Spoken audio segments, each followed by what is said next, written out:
I want to parlay over to our dedication today.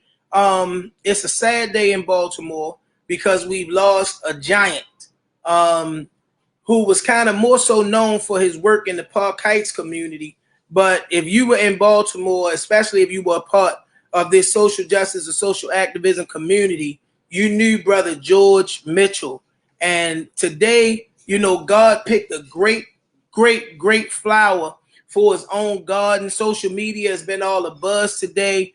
Man, it's not much that you can't say on the positive tip about this guy. And he wasn't even my original show dedication. But when I got the word that we lost him today, Shot, it was only right and befitting that on the day that he joins the ancestors, brother, that we big him up, shout him out, man, and give him this moment in time for the people to be able to salute and celebrate him. I want y'all to light up the board right now with hearts, with thumbs up, with everything positive, man, because George Mitchell is a giant in this city. Come on, light it up. I want to see all the hearts. I want to see the thumbs up, man, for Brother George. As always, we pray that God is pleased with him, pleased with his work. And as he ascends to the ancestors, we salute you for all the great things that you have done. And we pray that those of us who seek to make our city better can do half the job that you've been able to do and get the things done that you've been able to get accomplished. Salute, Brother George Mitchell. All right, they lighting it up now. With that being said, we are ready to move on to what everybody is tuning in for tonight. We are going to have a conversation, and I'm grateful. You know, Shop, I thank God for the favor that he's given to the Chop Shop, that we reach out and we are able to get some people to come on here, man, because it's not about my opinion. You know, we chop it up a little bit on the hot button topics in the news, but when it's time to get into the show, God has graced us and blessed us to be able to bring some people on that I love to hear from. And I'm going to be transparent in this moment because I learn from the guests that come on here. It's things, my horizons are being broadened, and it's things that I didn't know prior to some Chop Shop episodes. And tonight I'm even more excited because I got some brothers riding out with us tonight, Shop, that are just amazing men of God. And we're going to have this conversation as the discourse in this country is shifting to a whole nother level as we talk about racial disparity. We know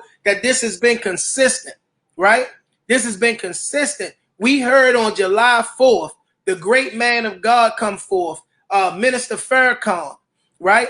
And come forth and listen, the 2+ hours of it was worth every minute of it. And I stayed tuned in till I just couldn't tune in no more. And I'm sure we're going to get some sound bites tonight because one of our guests is my brother and my friend. He is the national voice here locally in Baltimore of the national representative here in Baltimore of Minister Louis Farrakhan. And he is the student minister over Muhammad Mosque number 6. Can we show some love and put some hearts and some thumbs up for my brother, Minister Carlos Muhammad? My brothers. Peace and blessings, Pastor. Man, I'm excited to have you on. You know, some people say, you recycling guests. No, the idea behind Chop Shop ain't to try to reinvent the show every time, because when the topic come up, if the relevant voice is this is not an entertainment show, right? Come on. This is a show that's designed to be informative. So if in fact we got the relevant voices and it's the same voice coming back, man, all I'm gonna say is we grateful to have you back with us, Student Minister Carlos. Man, I'm just happy to always be a part of the family. And of course, as those that may not know, when it's me and you, it's so much in that. So I never feel like I'm recycled. I just feel I'm a part of the family. So you just called up one of your relatives, your spiritual relatives, and you know how it is. You know, the spirit is thicker than blood. Yes, sir. Yes, sir. And it's eternal where blood dries up, man. So I'm excited tonight. I got one of my other brothers on tonight when and Minister Carlos can testify to this back in 2015 when we found ourselves on the day of the uprising standing at the corner of Pennsylvania and North Avenue before the massive move of clergy came out to walk up North Avenue, while we were in there hand in hand trying to defend our people against a militarized police force, I looked over my left shoulder and my right shoulder, and I saw a bunch of brothers from the Nation of Islam. But I saw one more face that I recognized, and it was another pastor in Baltimore City. Now, y'all know me. I'm kind of a little bit outspoken. This brother is not so as outspoken as me, but when he opens up his mouth, don't nothing but pearls and gems and rubies and diamonds come out. I'm excited tonight to have the pastor of the Pleasant Hope Baptist Church on with us tonight. My brother, a brother literally, again, y'all know I like to keep it real. I reached out to him in his inbox and said, bro, I need some time with you because the way that you're pastoring is the way that I want to be able to pastor. Can y'all show some love, put some hearts and some likes up for my brother, Dr. Heber Brown III? Hey, family. Peace. What's up, Doctor? Good to see y'all tonight, man. I got to record that introduction, man, so when I'm low, I can just replay what you saying. Man, listen, that love, man. When I put the flyer up, I got some feedback in my inbox and my text messages. Excited about you coming on with us tonight, man. Oh, wow. I'm grateful to be with y'all. I'm excited to have you, man. And I got one of my younger brothers, and he looked like younger brothers do. He done dipped away from his chair. I'm going to give him his introduction, and we'll get him on the screen when he come back, and he look like he's seated. And I'm honored tonight because the brother told me, look, I'm on vacation. I'm going to have to negotiate with my wife to even be able to be on the show. But it was important to have this young man of God on here. And I always tell y'all, when I refer to him, Rashad, Dwayne Williams as my little brothers, it's because they allow me to do so. I'm a little older and they respect me in that regard, but I take nothing away from the great big work that they do. This brother is the co-founder of the Baltimore Faith Guild. He has literally mobilized the next generation of clergy in Baltimore to be active, mobile, and moving. And his work goes back because he was one of the co-organizers of the 20-year anniversary of the march on of the Million Man March. So I want to bring him on the screen. He's my little brother, but definitely nothing little about who he is in the kingdom of God. Come on, show some love for Pastor Mark Montgomery. Pastor. McKinstry, thank you for the invite. Oh, say it again. You good now? You good? Okay. Thank you for the invite, brother Pastor Marvin McKinstry. Thank you. It's good to see you, Minister Carlos, big brother. Likewise. Pastor Dr. Heber Brown. Thank you again. I'm honored to be the young brother, to be the novice on the call with such great men. I honor your legacies. I honor the work that you do. And I'm here more so to learn and to just contribute just, millennial insight on where we are in the world. But I thank God for Brother McKinstry, Brother Carlos, and Brother Heber Brown. If there's anything dynamic being done in Baltimore in our community, across the faith chasms, not just Christian, not just Islam, not just with Muslims, but I thank God for the legacy and the work that you do that surpasses our religious institutions. And so I love you all. And as Marvin said, I'm on vacation right now with my family. We're quarantined, we're safe, we're staying in the house, but I had to come in. Anytime Marvin calls, I come running. Anytime he calls me, I get nervous because he's always keeping me in line. He's always checking me. You're not the only one. I love you all. Thank you, man. Let's get it cracking, bro. Man, listen, I'm excited. You on live with the Chop Shop. We on every Tuesday and Thursday at 6 p.m. I want y'all to get some likes and some loves on there. I need y'all to share and bring everybody on, especially if your pastor isn't on tonight. Let's try to get them on. I want to be able to have this conversation about where the faith community fits into this dynamic where we're seeing things we've never seen before as this conversation of racial disparity continues to exist. With that being said, Minister Carlos, I want to come right to you, man. The Washington Redskins, after owner Daniel Snyder a few years ago said, I'm never changing the name. This is historic. And it amazes me because so many places where they intend to hold up racism, they use it, do it under the auspices of history and tradition. but we seeing a new day. The faith community, where do we play? Because what people have said, let me frame the question right, because I'm bringing this question to all of y'all, and then we'll find ourselves in the organic space. They said that corporate sponsorship and other things concerning economics hit the Redskins so hard that they had no choice. Where's the faith community? What is the faith community's role in what we see happening right now as it pertains to this conversation around race being listened to more than it's ever been, being paid attention to in a way that it's never been? What does the faith community need to do? Well, first and foremost, those of the faith community and traditions, because we strive and at the core values of our teaching is God is the leader. God is the root. And sometimes, of course, as human beings, you know, we do what we do in terms of our lives, and it doesn't take divinity to do those things. God gave it to us in our innate nature. You know, we don't call on God to blink or to bend a limb. He already gave us the ability to do those things, but we thank him for giving us the body in the situation to be able to do it in. So I'm saying that to say that when you look at the Washington football team situation, along with other teams in the Major League Baseball and NHL, you know, the Honorable Elijah Muhammad taught us that one thing that white people have shown, if you stick them hard enough, after they have trodden under the foot of their foot, most of humanity, is their money. Money is their God. And so whenever you start disrupting their God, that which they worship as God, I don't care what symbols and what faith doctrine they say they believe in terms of those business people, they don't have any spirit.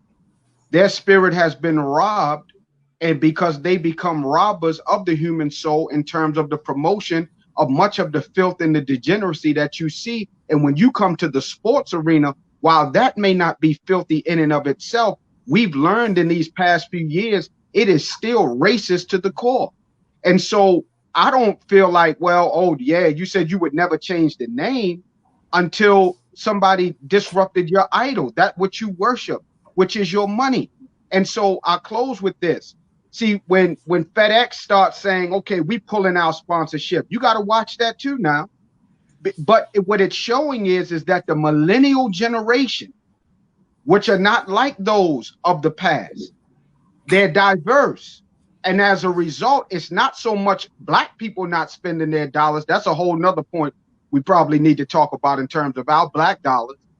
But now you're going to have a multi-diversity of people now pulling back from using your products, coming to your games. So all of that is just to save your business. Because listen, NBA starting up, ain't nobody sitting in them seats. So now you got to use network sponsors. See, it's all of it. Well, Bobby Womack had a song. Y'all can YouTube it. Now I'm going to show my age a little bit that I grew up in my aunt in them house back in the day, Heba. He had a song called The Facts of Life. And he said it like this. See, it's all about money behind the scenes. Meaning no matter what somebody is saying, at the end of the day, in the industry of things, it's all about the money. That's why many of the black athletes that are saying they're not going to play, they getting a little backlash now. Watch when the season really gets going and they stand their ground and watch the backlash that comes with that. So the faith tradition, we're the vanguard, and we don't have to owe nobody no explanation of why we are the vanguard on all of these issues, is because God is at the head of it. Dr. Brown, I want to pose the same question to you. We see these things transpiring now, and you have always been one that has kept consciousness, the need to address things like food insecurity and things of that nature right at the forefront of who you are as a person, because I don't believe it's what you do in ministry. What your ministry look like is who you are, right? Where's the faith community need to be right in the constructs of what we see taking place right now? Absolutely. I think that, you know, what Minister Carlos said is just so on point in so many ways. It makes me think about the passage where Jesus said that you cannot serve God and money. We got to use money in our day-to-day interactions, but the scriptures are very clear. You can't serve God and money. And Minister Carlos, I think, lays the table very well in talking about not just individual people, but a culture that has celebrated and centered the worship of mammon or money. And so that comes to mind. But also what comes to mind for me, too, is the ways in which our faith communities can help point a way forward. To tell and instruct our people not to do something is one thing, but to lay a path and say, here's how we can advance, here's what we can do, here's how we move forward, is another thing altogether. So I'm excited about the ways in which various faith communities, mosques, churches, and the like are helping to paint a picture of what our people can be doing right now. Pastor McKinstry, I think there's a glitch in the matrix. There's an opening. There's a crack in the window. And I think now is as good a time as any for our faith communities to say, okay, while their school system has hiccups and don't know what to do, while their health industry is strained and don't know how to move forward, while their stores are still trying to figure out how to navigate in this space, we don't have to wait around for the system that we've been living under to catch its breath. This is the time to swing with all you got. Come on, Pastor. That's right. If that system is on the ropes, let's come on and swing. And for me, a part of swinging is recognizing that so many of our people are having an awakening right now. Their eyes are opening. There's a sensitivity similar to Mr. Carlos and Pastor Marvin, as you remember, to 2015, that there was this sensitivity and an opening, right? And more people were asking questions and trying to understand. Our people are in that same boat right now, 5 years later, trying to understand, trying to figure it out. The emotions are there.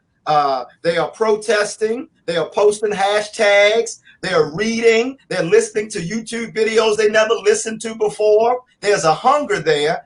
And I believe that it is a part of the responsibility of those who've been in the kitchen a while to serve up nutritious food that our people can laugh at, right? Because as we saw in 2015, there was some who were serving up junk food. They got out, they had a sugar rush for a minute, and then they went down fast. And those people who served up that junk food, they disappeared soon after the cameras left. That's right.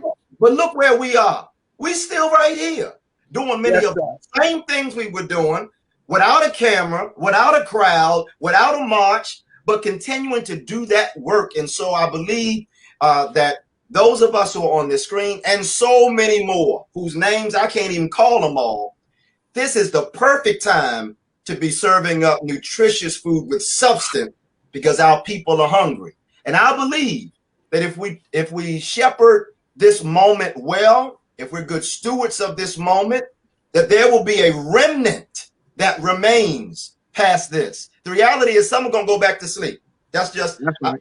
In my experience and just kind of studying, reading, and living, they're going to go back to sleep. That's why the snooze button was created on the alarm clock, because of the propensity of people to go back. Yes, sir. That's right. Some are going to stay awake.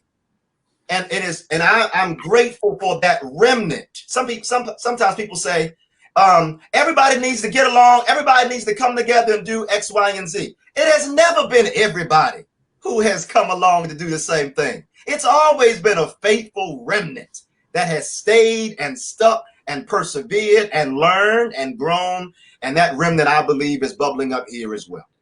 Yes, man, sir. I'm getting more excited as the dialogue is going on. Pastor Mark Montgomery, it was post-uprising that brought us into the space of brotherhood, man. And literally, I kind of watched you even back then.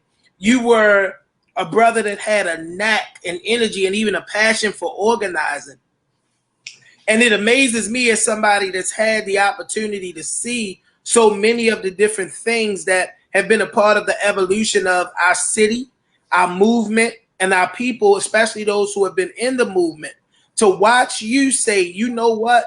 I had that opportunity in 2015 to connect with some brothers and to learn some things. I was positioned by Bethel Church to do some things. So when it comes back in 2020, I'm going to take this natural organizer that I am and I'm going to grab my generation.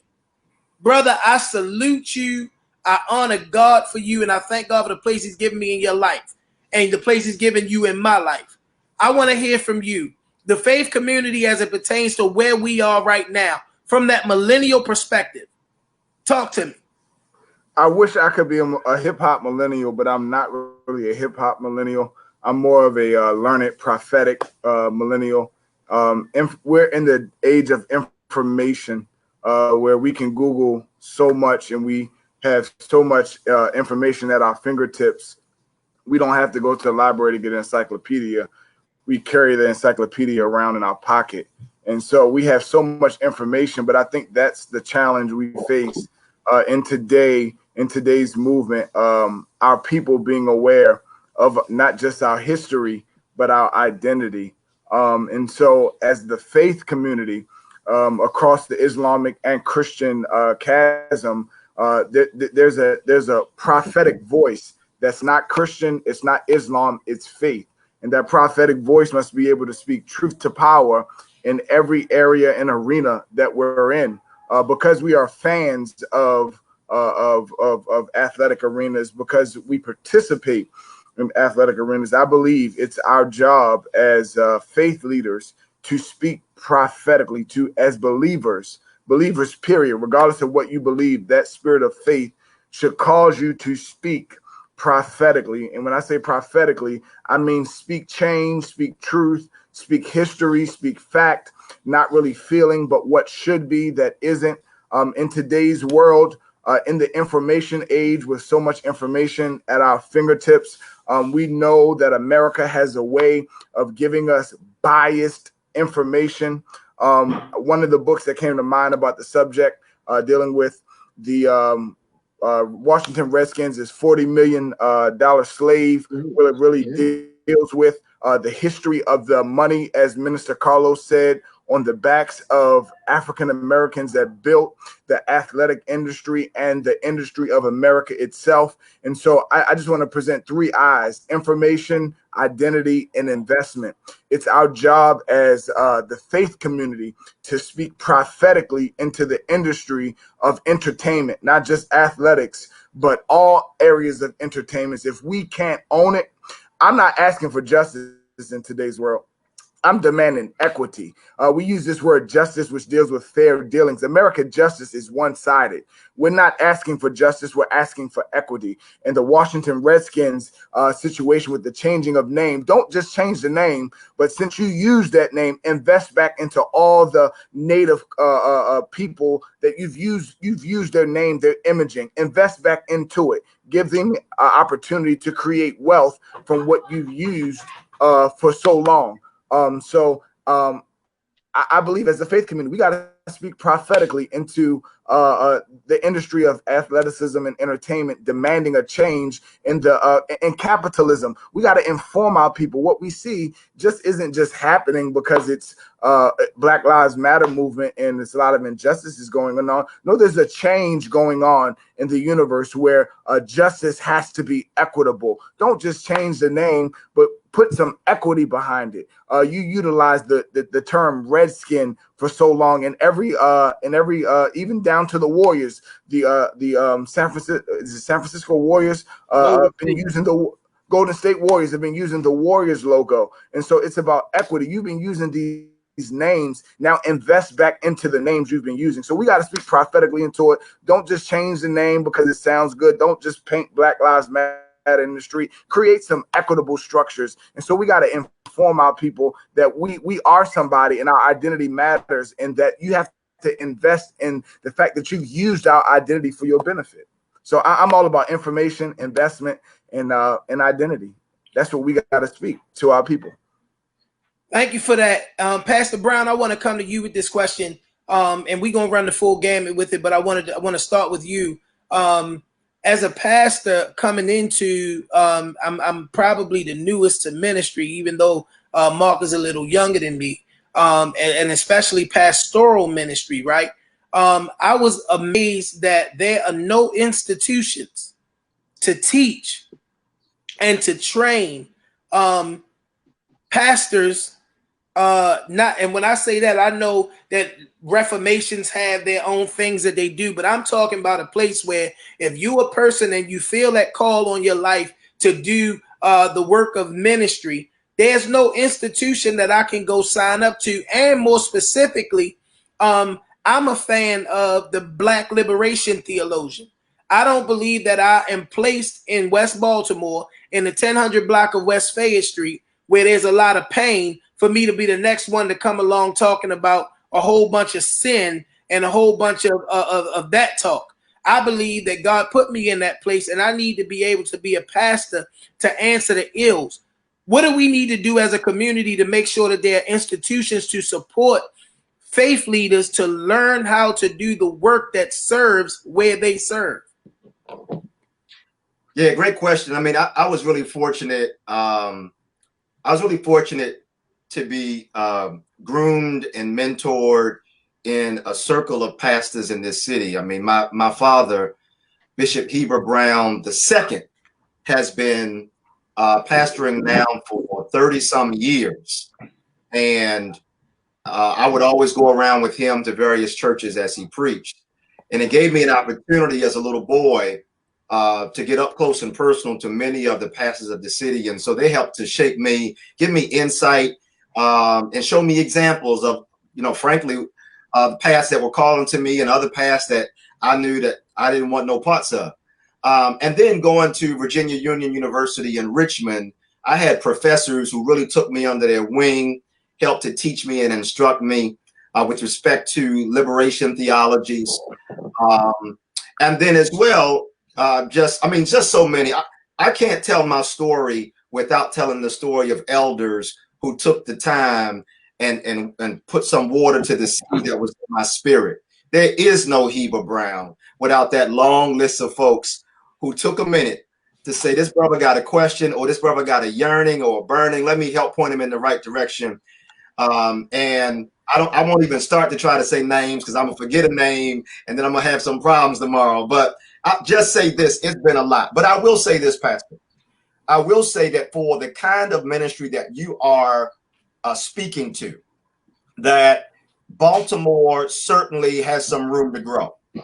That Baltimore is known around the country for having a lot of great preachers, oratorical skill, those who can stand in the pulpit and with a dynamic eloquence, have tears welling up in your eyes, and you'll be having a spiritual Holy Ghost dance up and down the aisles of the church. But we have some ways to grow when it comes to putting forward models of ministry that say, listen, if you would like to serve your people in the way of building up our community in a self-help kind of spirit, in a communal self-determination kind of spirit, in an unapologetically Black kind of spirit, then we got some ways to grow. And I would just, quickly say, Pastor Marvin, we got to reach a little bit further back to see when those models were more central. You got to study people like Pastor Harvey Johnson at Union Baptist Church in Baltimore. In him, you will see a model. And to every preacher, every young preacher in particular, please heed these names I'm about to say, because I did not see them in great regularity when I was coming up. I had to find them later in life, and some light bulbs went off in my spirit, because I found people who were like profiles of what I was trying to be. I never wanted to be the most eloquent, popular Sunday morning preacher who gave a benediction and watched his people go out to the hell of their neighborhoods, to be under the boot of racist policing, to be under the boot of banking that was taking advantage. I didn't think that was even really the way of Yeshua, the way of Christ, to preach good on Sunday and forget about our people Monday through Saturday. Harvey Johnson gave me a model for how to do ministry in the way that my heart was pulling. Reverend Vernon Johns gave me a model of how to do ministry, unapologetically black and proud, out of Virginia, predecessor to Martin King at Dexter Avenue Baptist Church. He was the OG of the civil rights. Before there was civil rights, there was Vernon Johns. And then later in the 60s and the 70s, you have to study Reverend Albert Clegg Jr. Don't talk to me about Black liberation theology and James Cone unless you've also studied Reverend Albert Clegg Jr. and the Shrine of the Black Madonna. I'm talking about Reverend Albert Clegg Jr., who was close partner to Brother Malcolm X, who served on the board of the Organization for African American Unity. His name is there on the roll. He started not only the wonderful ministry of the Shrine of the Black Madonna, but he launched Beulah Land Farms. He spoke the vision for that before he transcended, where he said Black people have to be able to feed themselves in a very similar to the Honorable Elijah Muhammad, who said that the farm is the engine of our national life. And so these models of ministry, I would love to see more front and center. And because I know younger preachers today are not getting these names and not getting this information, I say these names everywhere I go. Thank you, Pastor Franklin. Yes, Bishop Henry Highland Garnett. Yes, Bishop Henry McNeil Turner of the AME Church, who said God is a Negro. Young preachers, listen close. There are other examples beyond the middle class Black preaching that all of us have been shaped by. We are actually, I'm shut down. You got me all excited now, Pastor Mark. Come on, that's what we do here. We chop it up. You hit my heart, because we actually were shaped by the generation of African Americans who for whom life was a little bit better than what their parents were, right? This was a generation that was more acclimated, particularly those who came north, more acclimated toward a middle-class lifestyle, integrating into the dominant system to get jobs and opportunities. And I'm not shaming or faulting that generation, but I am saying that had an impact on the theology and the preaching when assimilating became more important than self-reliance. It became more important than self-determination, Black pride. And so those things took a backseat. So when you go back, you have to dig back to the 60s, early 70s, Black Power era, early 1900s. Even, can I say, finally, the Honorable Marcus Mosiah Garvey. You know, and I get on my Black nationalist family for this, because they become experts in Marcus Garvey in every way but his faith. They'll talk about everything else. Talk about it, bro. Don't talk about Marcus Garvey as a man of faith. This man, the philosophy, opinion, and opinions of Marcus Garvey over my shoulder. He wrote out sermons for Easter and Christmas. He wrote out sermons and encouragement, spiritual encouragement to our people. And so we as followers of the way of the Christ also have to reclaim some of this, Pastor Marvin, reclaim some of our heritage and history in terms of those who were unapologetically Black and did not have this bifurcated reality where I'm Christian on Sunday, I'm Black Monday through Saturday. We had examples of ministry that said, nah, I'm all of that together. And those who don't like it just gonna have to deal. Because number one, I was Black before I was Christian. Come on. Say it again. I was Black before I was Christian. And then that way I'm gonna come right to you, Minister Carlos, because the position of the Nation of Islam is one where there has been a consistency in the merging of the nationalistic, the need for nationalism, as well as the need for faith building. And one of the things that I say, I've literally saw as the Honorable Minister Louis Farrakhan has literally built a nation. It's not the Nation of Islam in name. So many of our faith institutions on the Christian side or institution that's in name alone. The ministry itself or the work of the ministry doesn't reflect what the naming is, but the Nation of Islam literally has successfully built a nation. When we look up above the top of the Northern Parkway in the Park Heights, we see another people who has built a nation. The Jews that are up there, they have built a nation or built a community, which those names become synonymous when you look at them in context of the actual ethnic.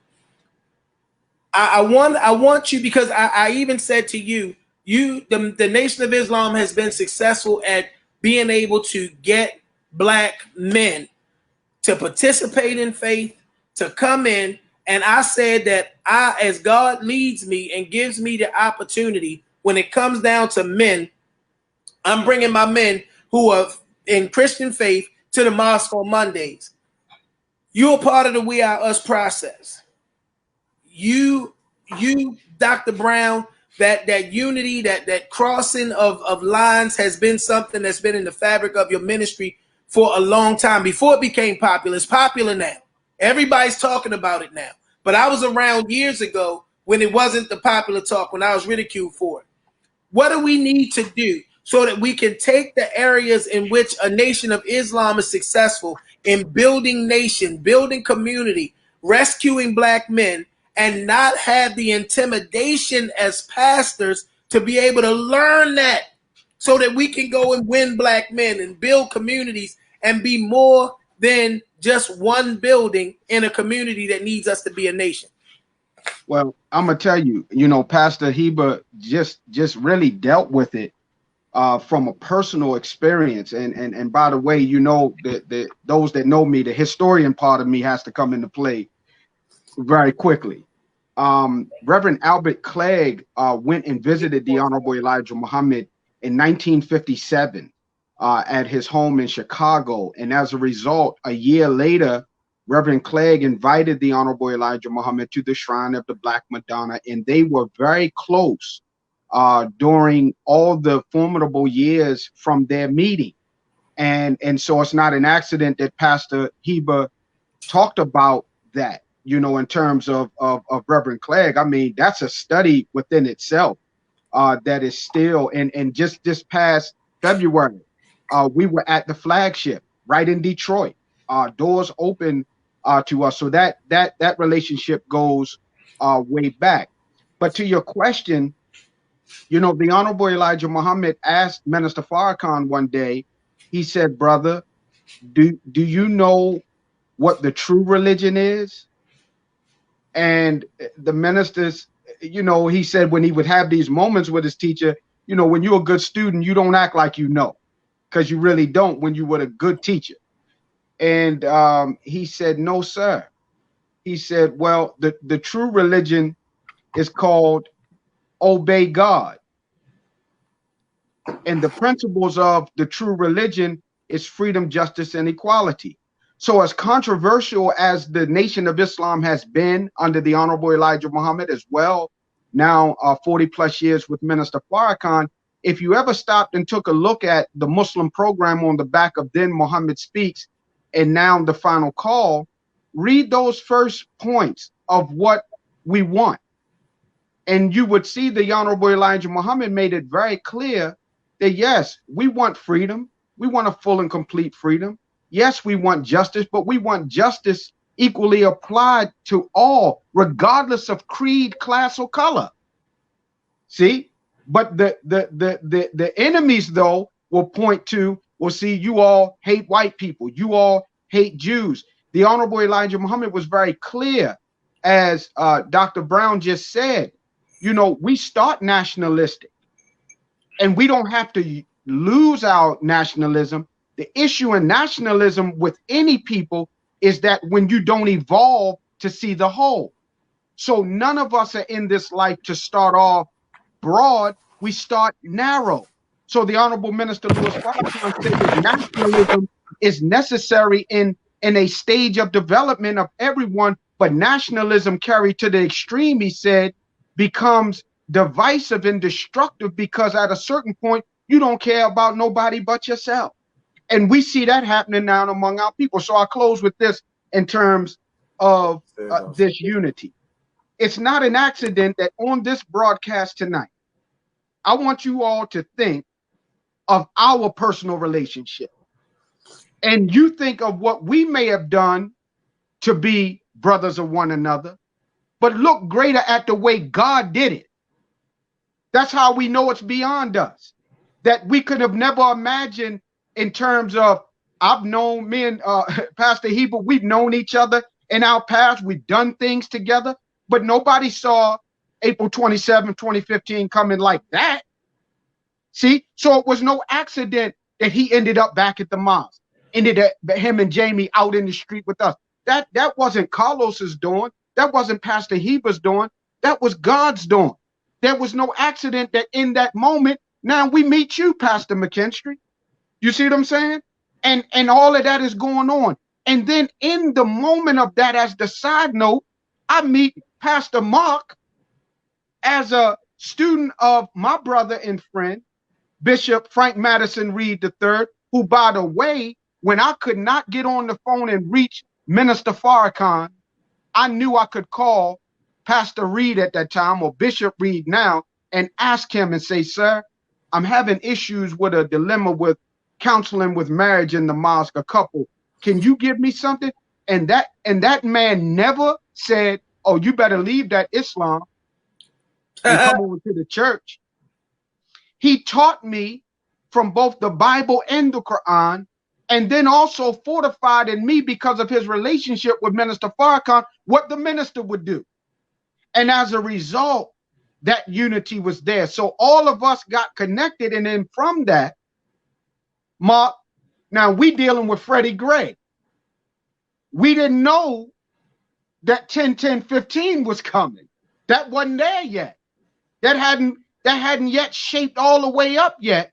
But I knew, sitting among elders sometimes, we got good elders and we got bad elders. And we striving now, Marvin, not to become the new bad elders, right? But we got good. But I heard elders roadblocking the young people by saying, oh, we just need to go back and get the organizers from 1995. Hell, I was 22 years old at that time. I knew damn well I couldn't go back and get those people because now they were 20 years older. And it didn't say that they don't play a part. My point to that was, as you thank many of those great pastors, I want to thank all of the pastors. Pastor John L. Wright, may God forever be pleased with him. That veteran of civil rights, that veteran of humanitarianism, that veteran of faith tradition and being a revolutionary Black Christian pastor, took a young 22-year-old mosque minister under his wing and taught me things that I live by today. So I don't want to hear the critics say that it can't be done. The question is, can we put the ego to the side to see God in each and every one of those who are now being pushed forward or stepping forward to want to make a difference? I close with this. I say it to the members of Mosque number 6 because I know this is our teaching, this is our rearing, but it is really the rearing of God in all faith traditions. What good is it for us to build congregations, but yet don't build a sustainable community? That's what Pastor Brown is doing. It doesn't matter how much injustice is out there and we're fighting for this. Yeah, we make the demand, but eventually God going to give it to us if they don't do right. But guess what? We can't get good food in the hood.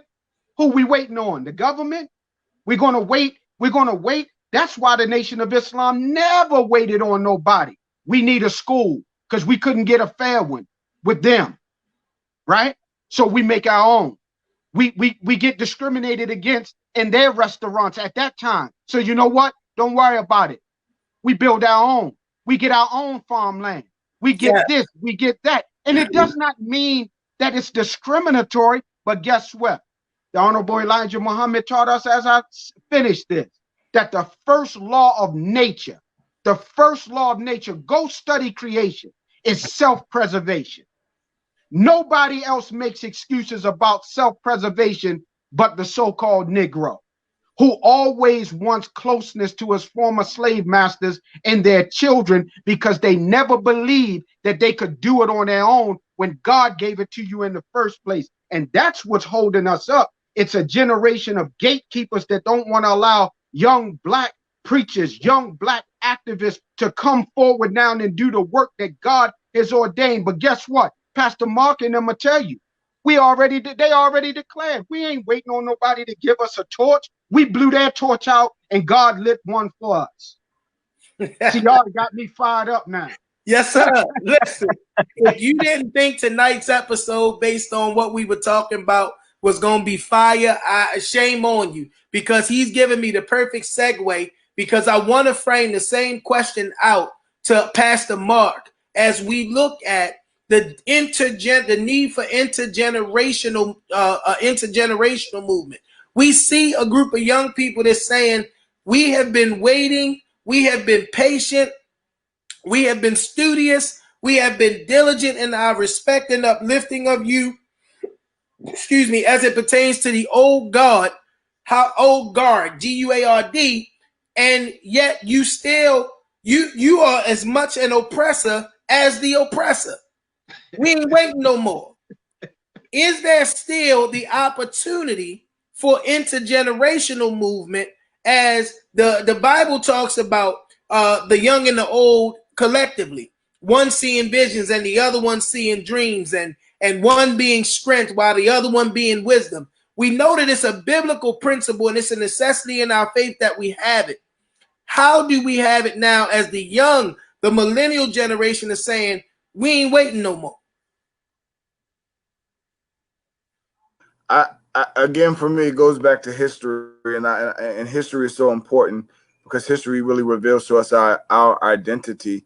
And we use the word community, but I like to use the word village.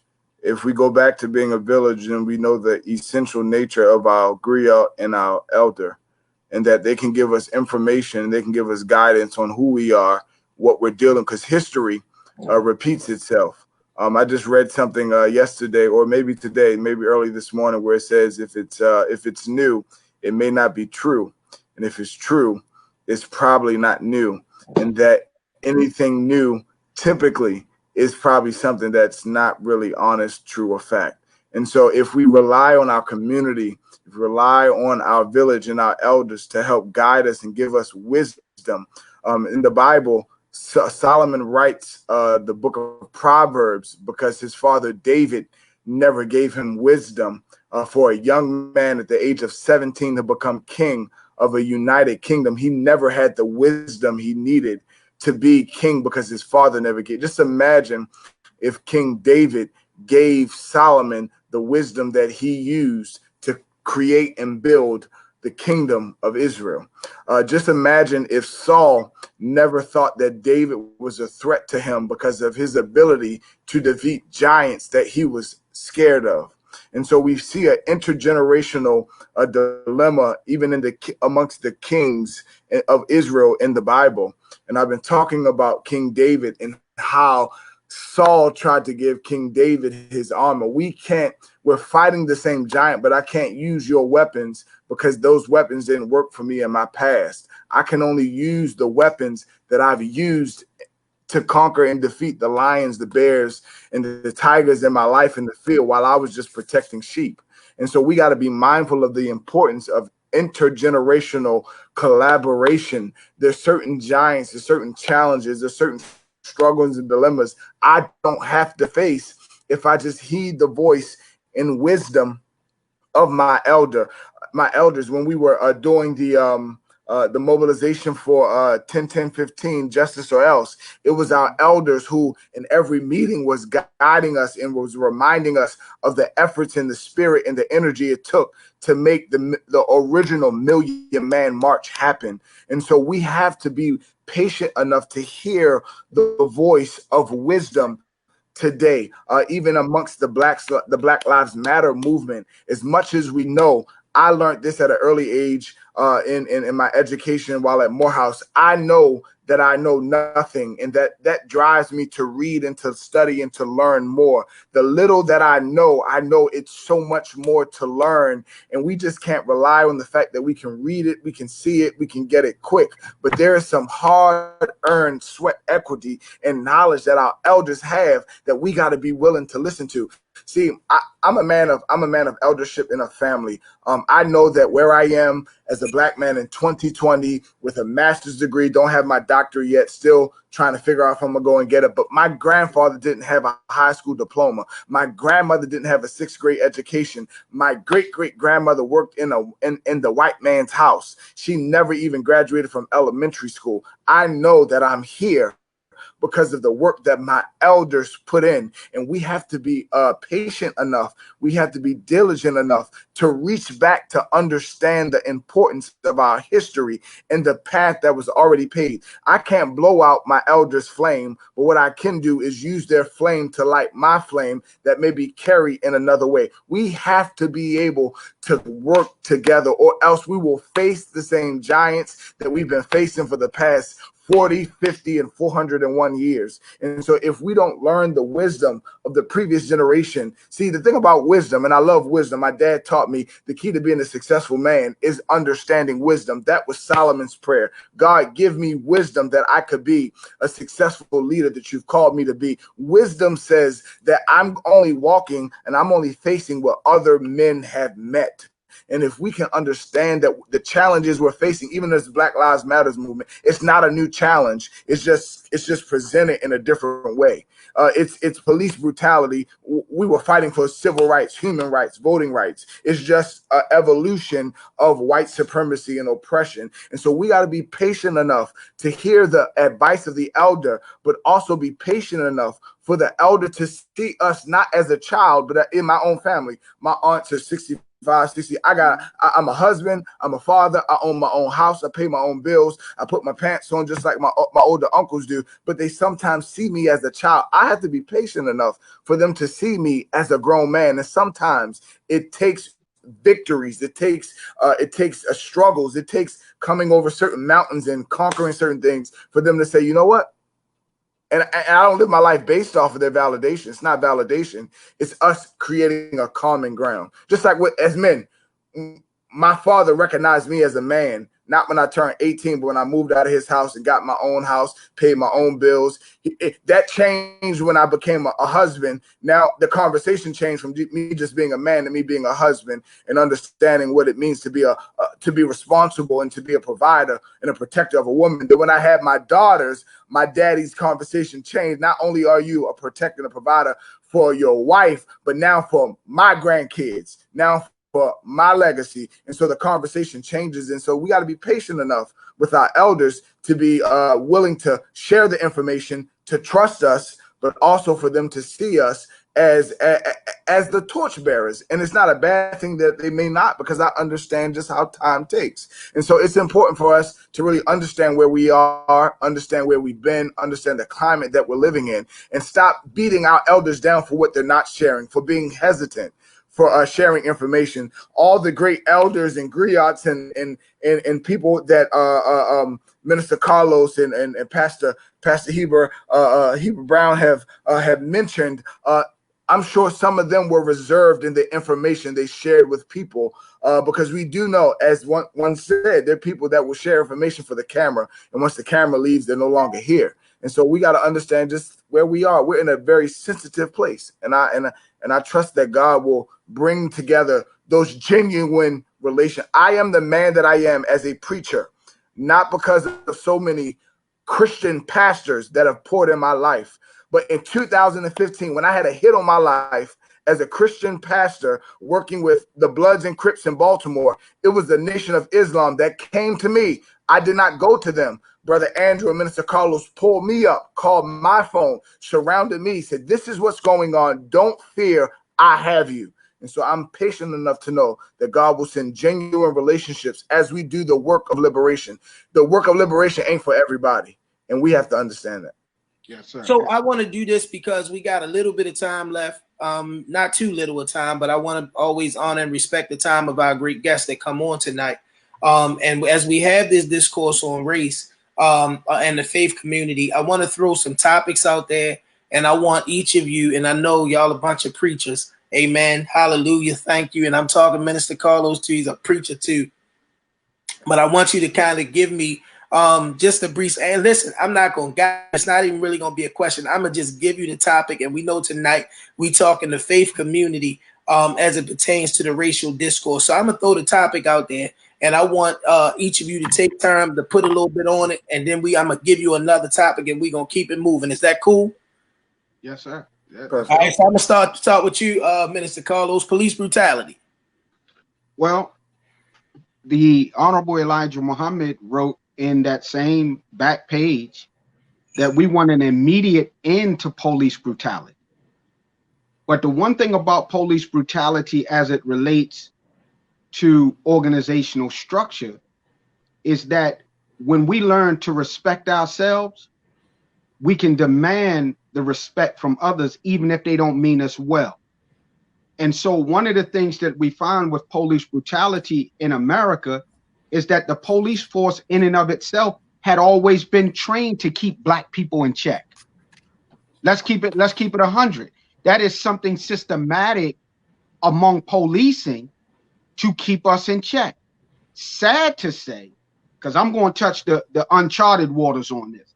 Sad to say, there is a trend in the police department as Blacks begin to get in it and move up, is taking on the mentality of misusing and abusing authority, taking on the shape and format of those that shaped and trained you. I'm not, again, none of us are here to say that every single police is corrupt. However, they're tarnishing very badly the good of those officers. So I would say this: would we have as much police brutality? And there's a differentiate, if you allow me. When we talk about the hood, right? The quote unquote hood, ain't nobody living in the hood but us.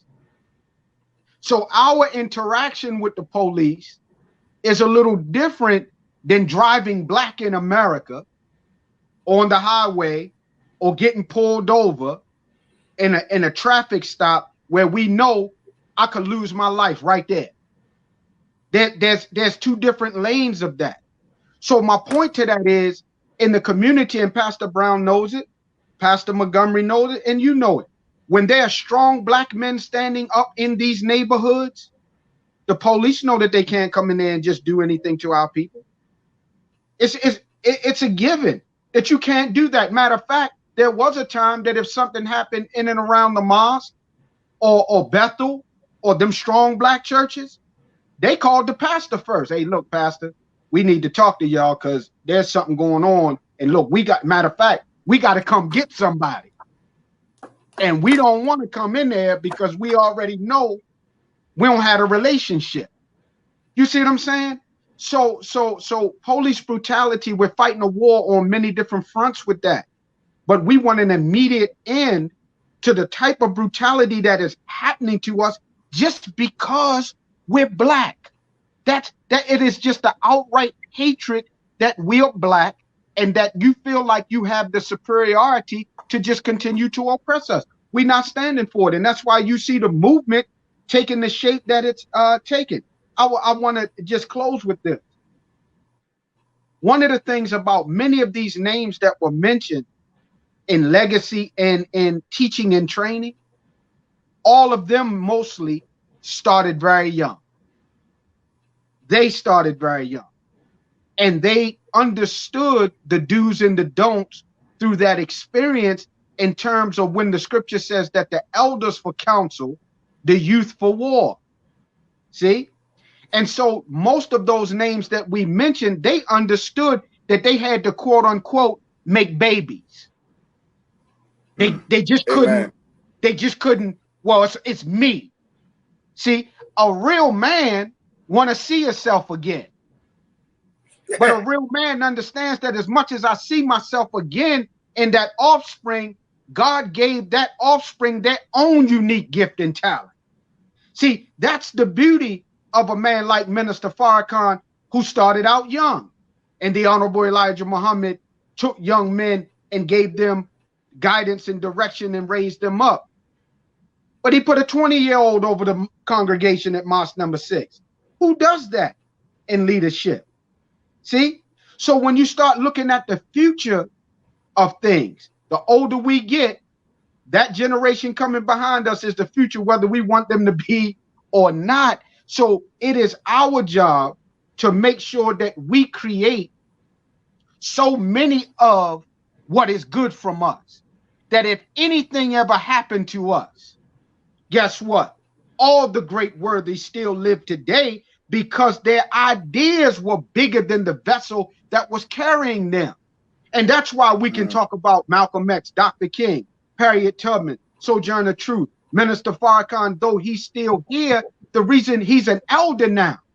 And he's an elder statesman that is concerned about the future of our people. And that's why Dr. Heber, he told them people when he went on his last college tour, he asked them young people, what are you taking up? And they said sociology and African American studies. And he said, oh, that's nice, but we need to get into agribusiness. Some of y'all need to get into agribusiness.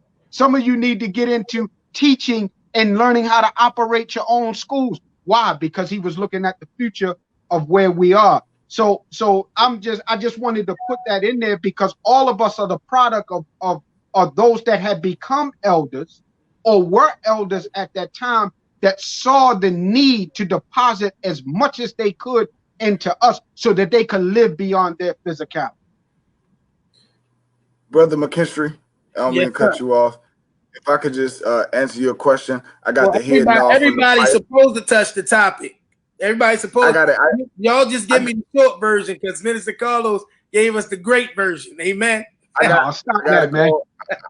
gotta go. I got the head nod from the wife, and so if I could just take a quick 2 minutes, and I thank you for not making me go after both of my big brothers. Minister Carlos and Pastor Heber, and I too am a Unionite, and so I took from Union not just the interpretation of the text and homiletics, but really the commitment to using the Bible to help change a generation. And when I hear police brutality, my moniker in this movement is economic equity. Police brutality is an economic issue. That's why they're saying defund the police. It's an economic issue. The money that we've invested in the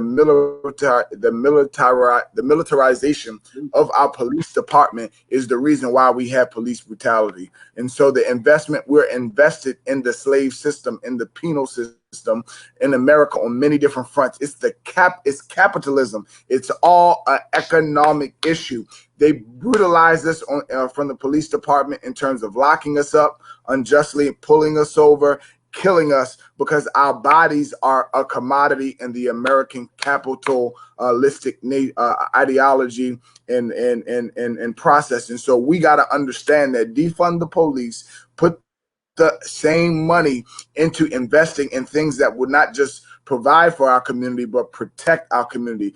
Police brutality is a byproduct of education. It's an economic issue. Education pays. When you educate a department that's supposed to provide justice and equity and equality to our communities through enforcing law, yet they see us as a target and as a threat, there's a miseducation because the economics of the education says we are a dangerous species to America and to our cities. And so it's an economic issue. If we address the economic issue that America faces in terms of racism is an economic issue. One of my good brothers says white supremacy is $1 trillion international business. Police brutality is a byproduct of that $1 trillion business. So when I hear police brutality, I think economic equity. How can we use the money you've used to disenfranchise our community legally and politically? How can we use that same money to build our community? Thank you for having me on, bro. I got to go. I don't want to get in trouble with the wife. Thank you. Love you all. Before you go, though, Pastor Montgomery, you know I love and respect you. And I want you to know I've always been inspired since the day I met you. And you have never ceased to fail in that. So know that we're kindred spirits, and anything that your brother can do, you know I'm right there for you. But go ahead, you better get with your family. Thank you so much. Good to see you again, Pastor Brown. Minister Carlos, my barber actually used to cut your hair. I went to the barbershop across from Moss number 6, all in one as a little kid. Come on now. And I always, old and I, school always Garrison. as I told you, I have a great affinity for the Nation of Islam, for the discipline, for the love, and the dedication we have to our Black community. Pastor Heber Brown, thank you for what you do for our community. I honor you. I'm not just saying that because we're on live, but the work you do, the example you have laid for myself. You may not be across all the billboards, but in my life, you are one of those. You are one of those images. You are one of those figures of what a social justice preaching looks like. You just don't preach it, but you live it. Marvin, thank you again. I love you. You're my big brother. And please just don't scare me with no call, because every time you call me, I know that I'm be called up on what I'm not doing. But I love you, bro. I don't even know why he putting it out there like that, but bro, I love you, and I do want to thank you for coming on. Pastor Heber Brown, I want you to touch on this one real quick for me. Political corruption. Man, that's baked into the cake, man. Back to money and everything else. It's a part of it. I'll keep it short. But one of the reasons why you don't see me in Annapolis as much as I used to be, and at City Hall as much as I used to be, is because prior to that moment that brought us all together in 2015, I was going down to Annapolis with a coalition, a statewide coalition, Davon Love and LBS family, and we were putting our money up to buy buses and buy lunches for folk from Baltimore to go testify, to get bills passed, to engage the issue of police brutality and the like. We had about 17 some bills in the session at that time, and I'll never forget, we had 17 bills that were introduced. They weren't going anywhere.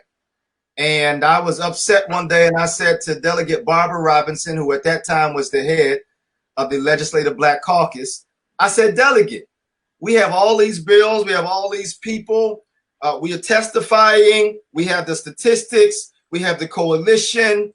Why aren't our bills going anywhere? And she said to me, and I'll never forget it, she said, Reverend Brown, if the police union doesn't like a bill, we can't pass it. And that was a light bulb moment for me.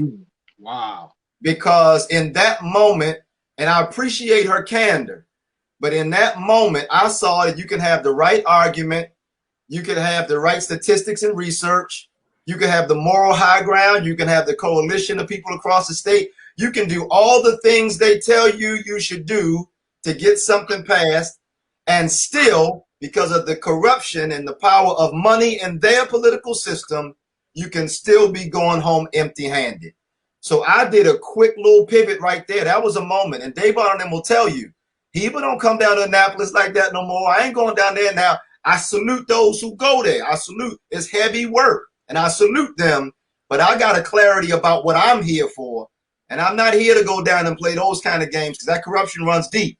But what I can do is organize amongst my people, initially and primarily around our fundamental needs. I know you ain't asked me this, but I think the revolution is baked and based on our fundamental needs, those things that all of us watching need.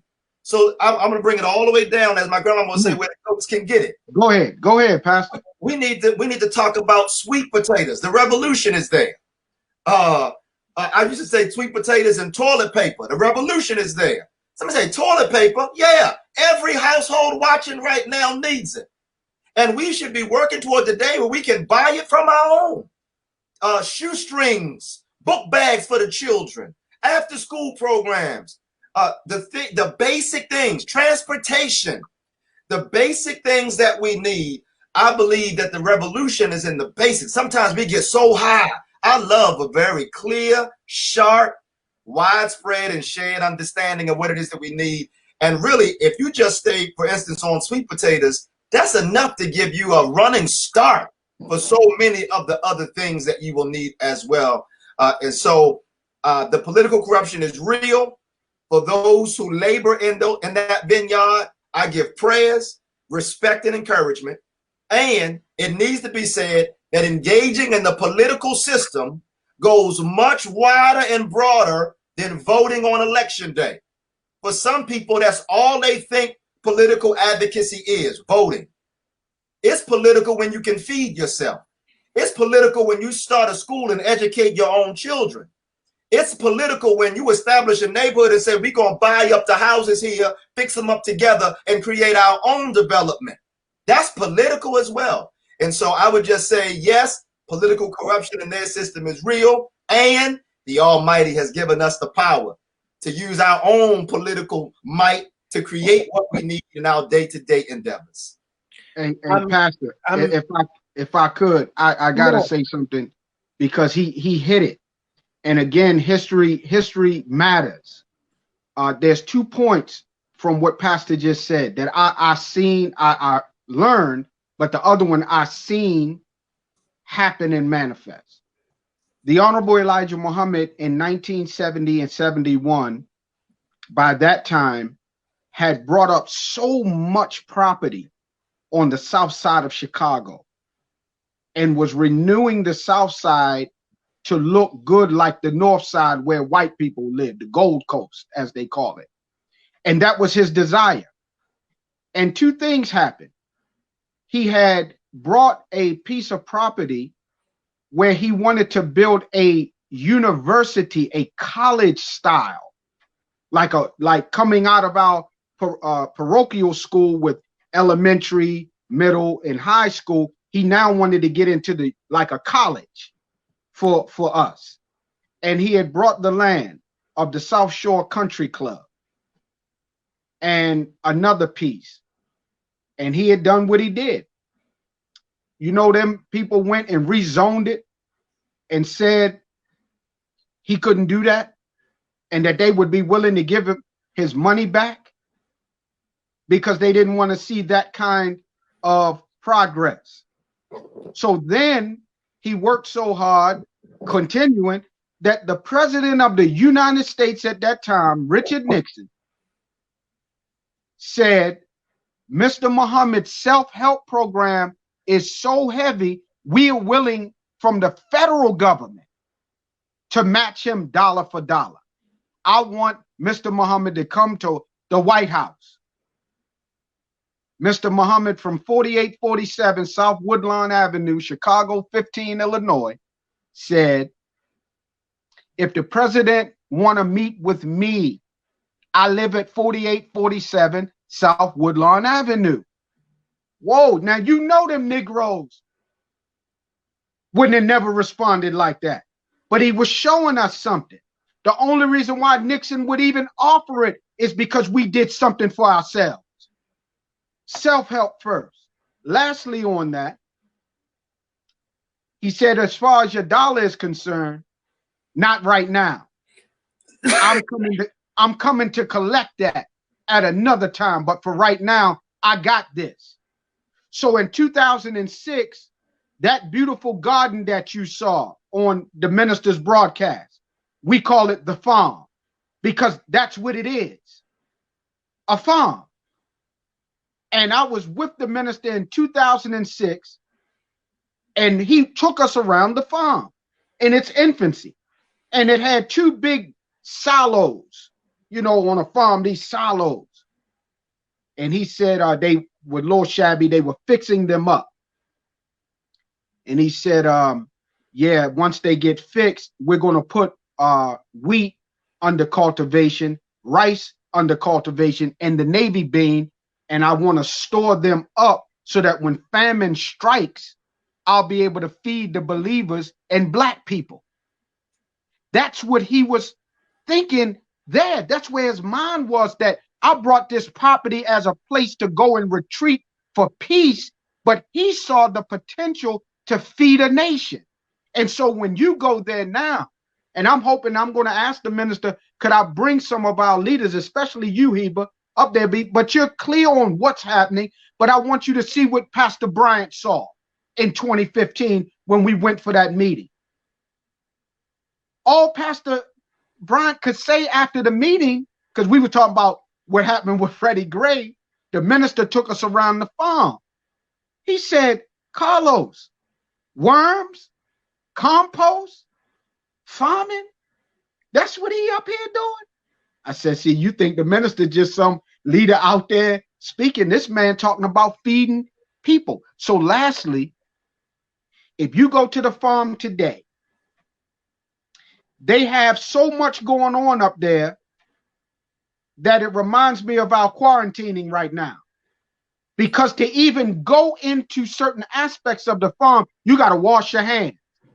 Because they're not just growing food, they got seeds under cultivation that area has to be so pure to create the seeds of new fruits that are better than the fruits you buying in the supermarket in those places.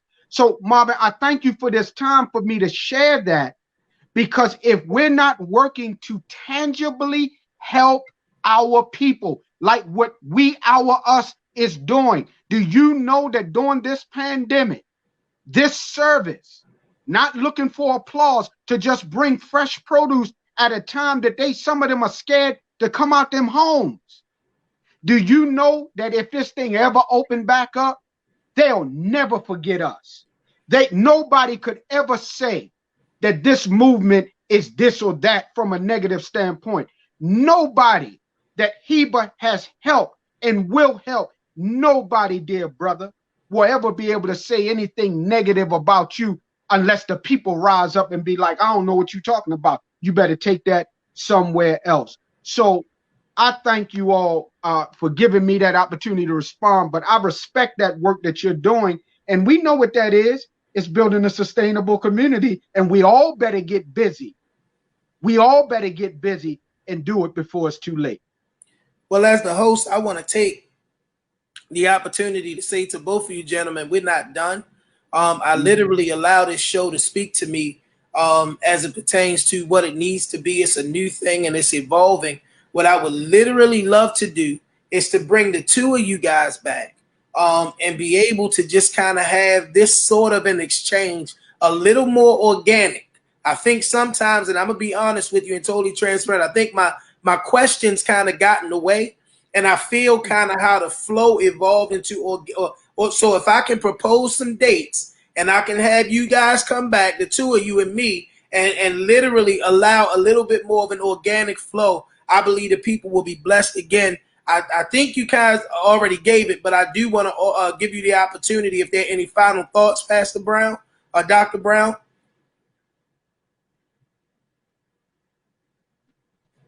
Any final thoughts, Dr. Brown? Can he hear you? I think he is. Is he froze? He looked like he's moving. Well, let me come to you, Minister Carlos. Yeah, any final thoughts? I would just say, my dear brother, that organic works best. And as you know, in doing radio with us, if you ever notice, I don't ever have a topic. I might have one, but when me and you get in the studio, yes, sir. It just flow. You know, it is what it is, and I've learned to live with that. It's okay. So I just want you to know, in terms of the show, yeah, we all intend to go a certain way, but the way that we go, remember now, God got this. This ain't no entertainment. This ain't just we're not on here for vanity, just to have a show and just to have something to say. God is at the root of it. And when that's the case, we don't have to rely so much on ourselves all the time, more than God guiding what it is that he has given us. So I just thank you for the opportunity. We got work to do. We're doing work. And I want to thank my brothers from We Our Us for the great work that they're doing. It's a model of many different age brackets of strong black men that are not arguing. The youth is not arguing with the elders. The elders ain't arguing with the youth. Everybody has found their place, and the beauty of it is our unity. See, we ain't like this. That's nice. But if we want to execute that power, we got it. That's why we throw that fist up. That's what you see with We Our Us. That's what you see with what Pastor Brown is doing with the Food Network. This is taking a bunch of this and bringing it together with whoever wants to do that. And those that don't worry.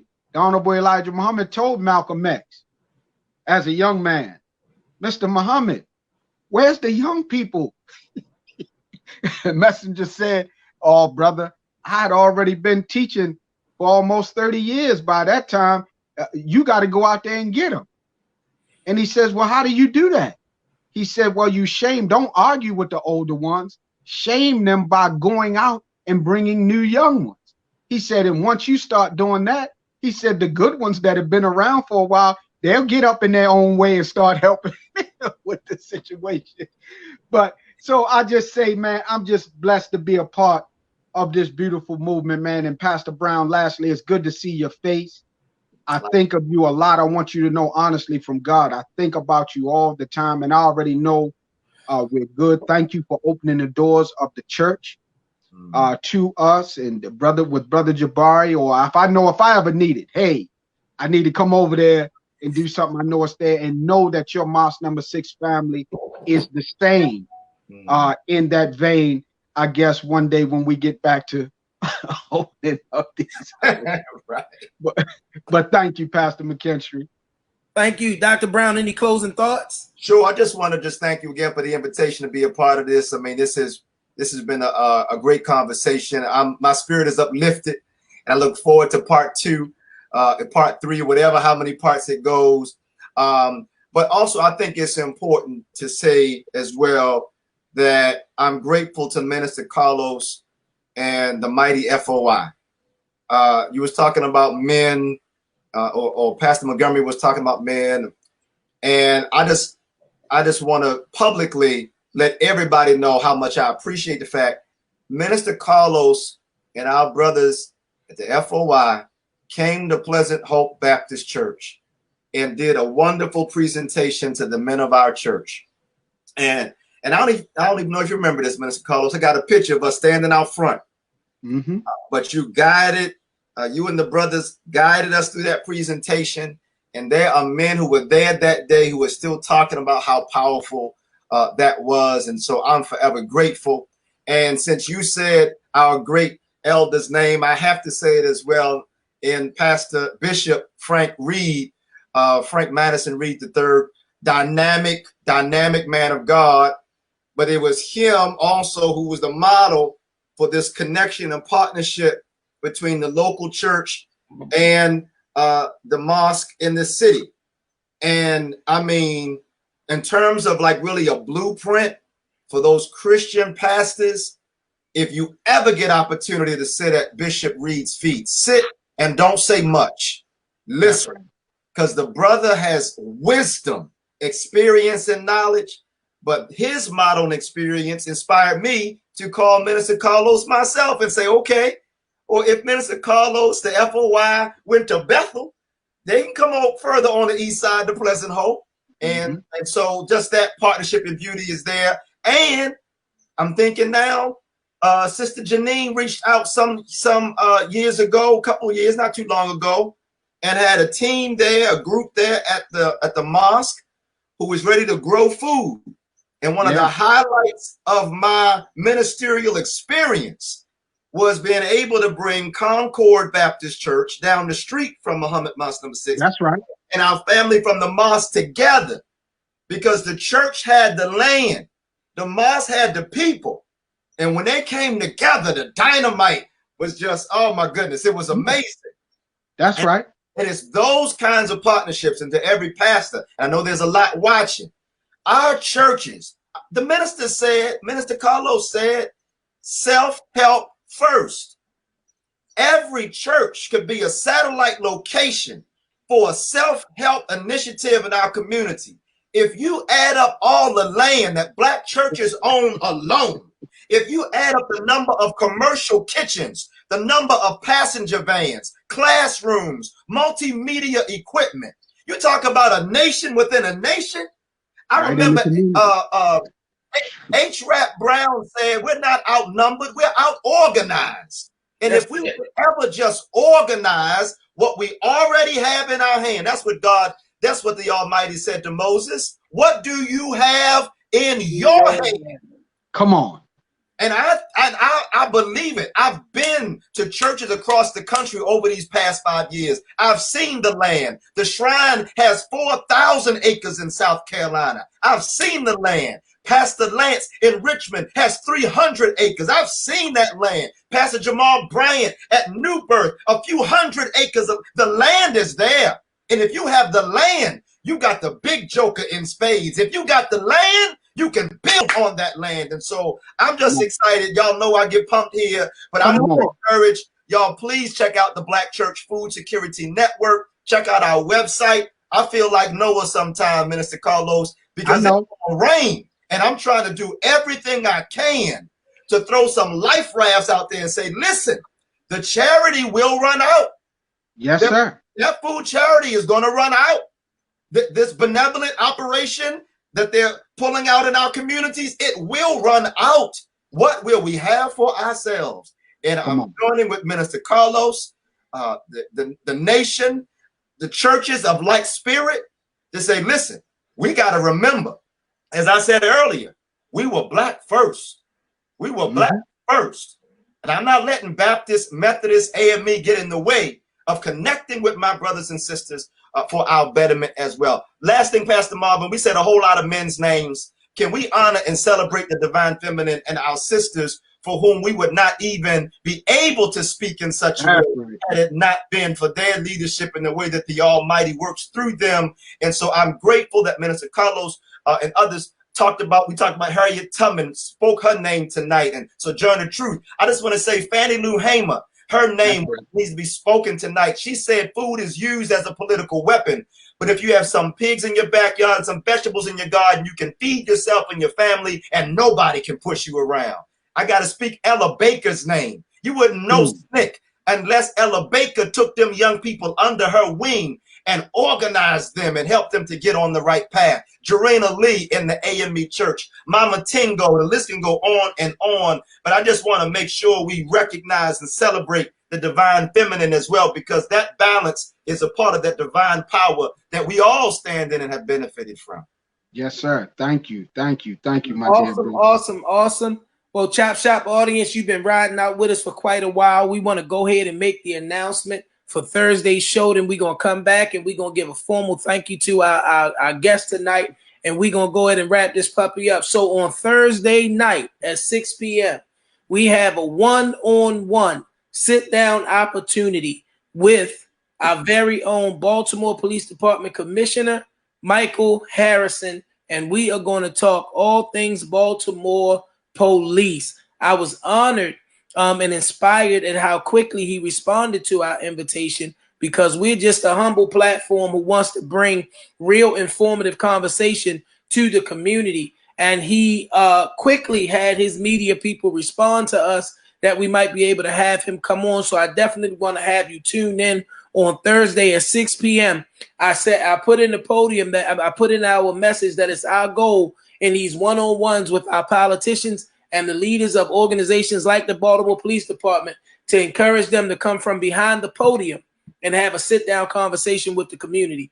And he obliged us. So I want to make sure that we have everybody on Thursday night as we go one-on-one with the commissioner.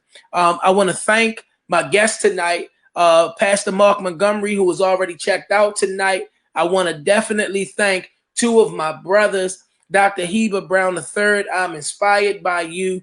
I look at your website. I read your work. I even in my invitation, I expressed again my respect for who you are as a man of God. As I look to build a nation. I look to build the community that God has planted me in, and you're a great inspiration in doing that work. And Student Minister Carlos Muhammad, man, all I can do is continue to think that long before there was a We Are Us.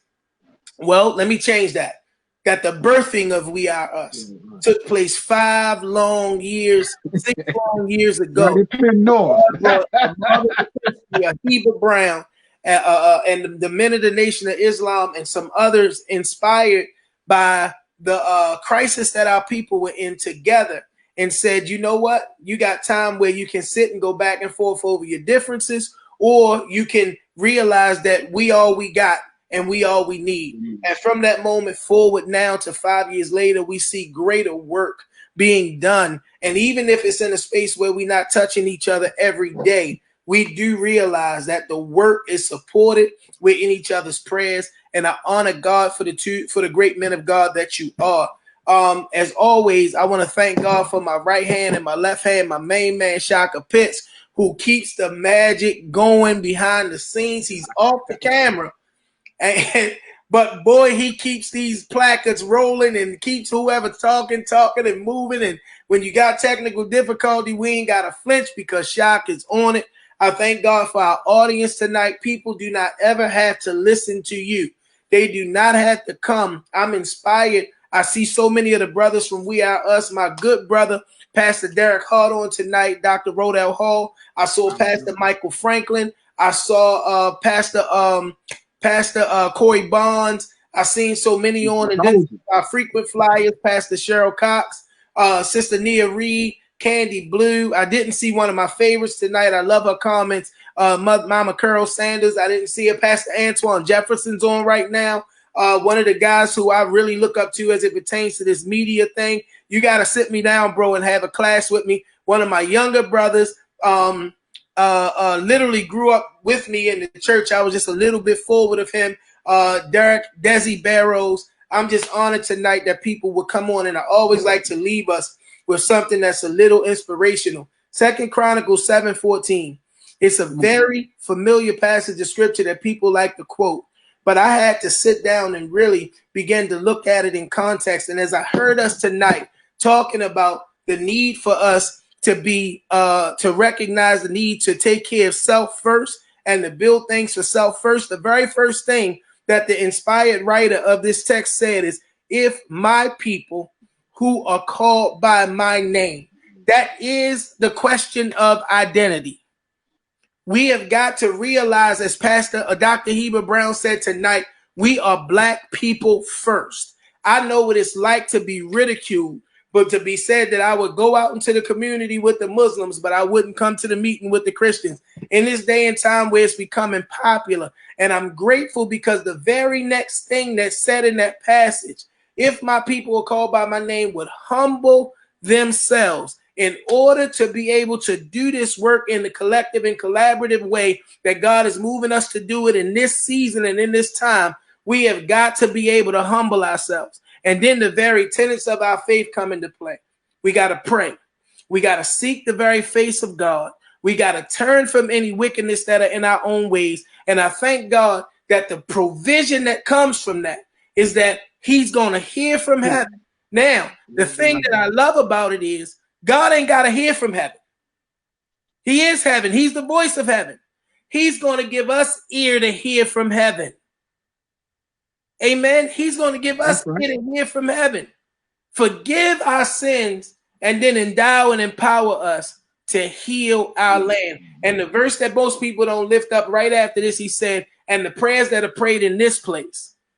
He's going to be attentive to the prayers that are prayed in this place. I thank everybody for flying with us tonight. It's only one thing left to say. KS, take me home.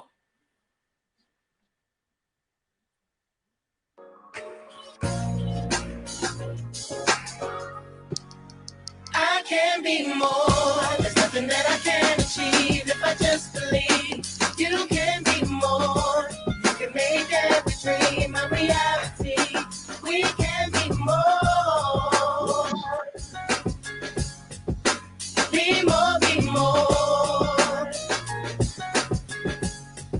Yeah. I can be more. I wake up every day and try to be more. I pray I be more. It's easy to achieve anything you believe. Like hold your head high. Girl, you got a reason to breathe. I see a rare mind. Boy, you got a reason to dream. Let's take flight. Get the children a reason to see redemption. We grow up in the jacks where it's evil and wicked. Where the people with success don't want to send you a visit. But we still finna make this life worth living. Now throw your hands to the sky if you feel it.